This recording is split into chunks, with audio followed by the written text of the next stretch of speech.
The stars shimmered like icy fragments in the endless black sea of space, but aboard the Starling, all that shone was dread. A crew of 5 scientists had been sent by the United Earth Federation to investigate a planet discovered only months ago, unmapped, unregistered, and hidden behind a veil of dark matter. The strange thing about it wasn't its sudden appearance or the fact that radar showed inconsistent mass readings. It was what the onboard AI kept calling it: Mirror Planet. Captain Reeves hated the name. The idea that a planet could reflect anything made his skin crawl. He stared out the ship's main viewport, his reflection staring back at him from the glossy darkness. The planet below shimmered like polished obsidian. No mountains, no seas, just an endless mirror-like surface. It was beautiful, unnatural, and deeply wrong. "Atmosphere's breathable," said Dr. Hanley, brushing a strand of hair behind her ear as she checked the monitors. "But something's off about the readings. The planet doesn't reflect light the way it should. It bends it." "Bends it?" Reeves asked, brow furrowing. "Like it wants to mimic," she said. Dr. Mora, the geologist, laughed nervously. "Next you'll say it has a mind of its own." "No, but maybe something lives in it," whispered Rio, the communications officer. He had barely spoken since they entered orbit, pale and jittery like he'd seen something nobody else had. Reeves ignored him. "Prep the shuttle. We're going down in 10.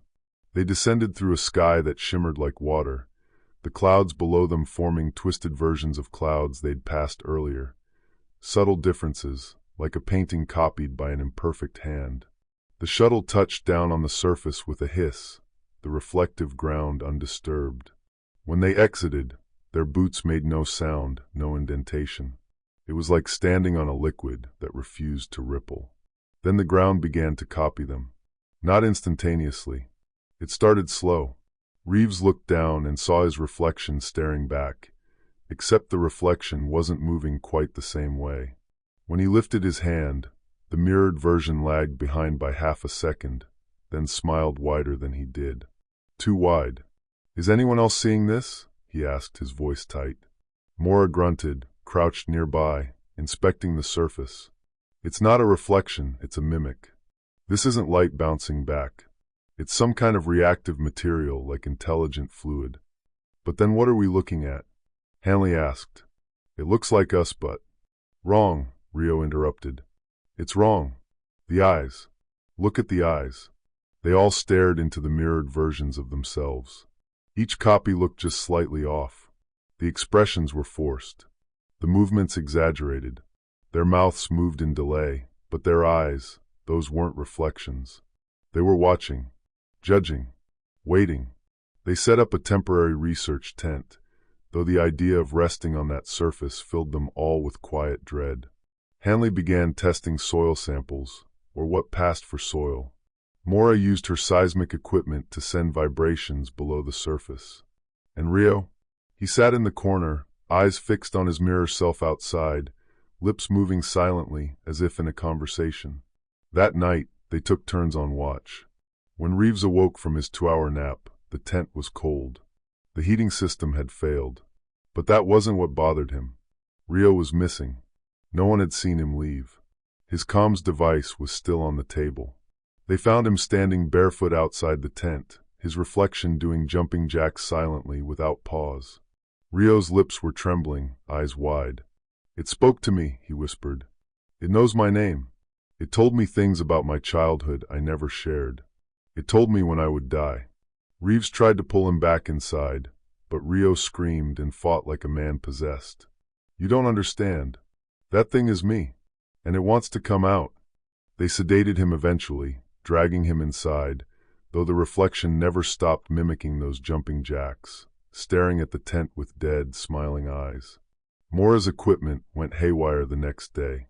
Seismic waves sent beneath the surface didn't bounce back. They vanished, like they were absorbed. "There's no crust, no layers, just hollow echoes," she said, trembling. "This planet is empty, but not dead. It's watching." Hanley discovered that the mimicry wasn't limited to reflections. She watched a metal pole sink into the surface as if being swallowed. Moments later, a perfect replica rose nearby, except it was made of bone. No one knew how to explain it. Then came the second disappearance. Mora vanished without a trace during a brief storm of shadow that passed overhead like a curtain. 1 minute she was taking notes. The next gone. No footprints. No comms. No sound. Then she reappeared, inside the mirror. They saw her there, pressed against the surface as if trapped beneath ice. Her mouth moved frantically, but no sound emerged. Her eyes were bleeding, and something stood beside her in the reflection. Something that wasn't her, but wore her face.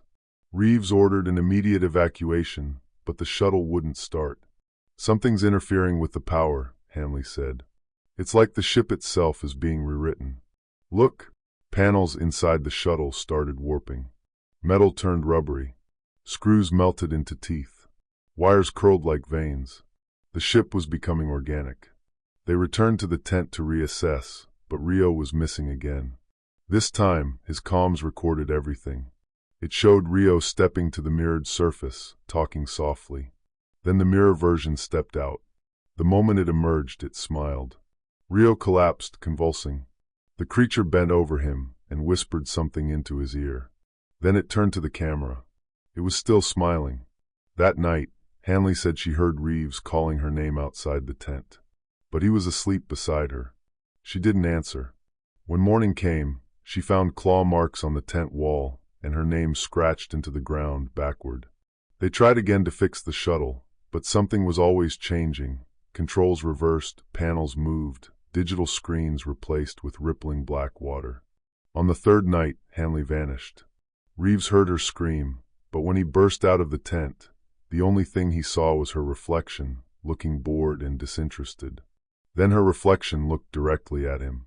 It blinked, and she was inside. Reeves was alone now, with only the mirror people to keep him company. He saw versions of his crew, all twisted, smiling like puppets with glassy eyes and twitching limbs. He tried not to look at the surface anymore. He covered it with blankets, tarps, his own bloodied clothes, anything to hide the creeping madness. But the reflection always came back. He stopped sleeping. Every time he blinked, he dreamed.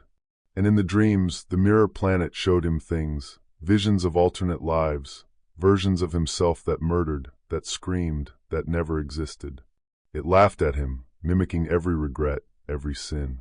One morning, the mirror version of himself was inside the tent. It didn't speak. It just sat there, head tilted, watching him breathe. When Reeves lifted his hand, the copy didn't follow. When Reeves screamed, it only smiled wider. Then it lunged. He doesn't remember what happened next. He woke up beside the tent, alone. The copy was gone. The planet was silent again. He ran to the shuttle, praying that some part of it still worked. It did. Not the engines, not the navigation, but the distress beacon. He activated it and left a message. To anyone receiving this, do not land. Do not look at the surface. Do not trust your reflection. The mirror planet copies. It learns. It replaces. It feeds. He sealed the shuttle and locked himself inside. Days passed. Maybe weeks. He lost count. Sometimes he sees them out there, Mora, Hanley, Rio, all of them smiling, waving. Sometimes he sees himself too, walking slowly around the shuttle, tracing the glass with a long nail. He hears them whispering when he sleeps. One day, someone might receive his beacon. They'll come, and they'll land. And when they do, the mirror will be ready. It always is.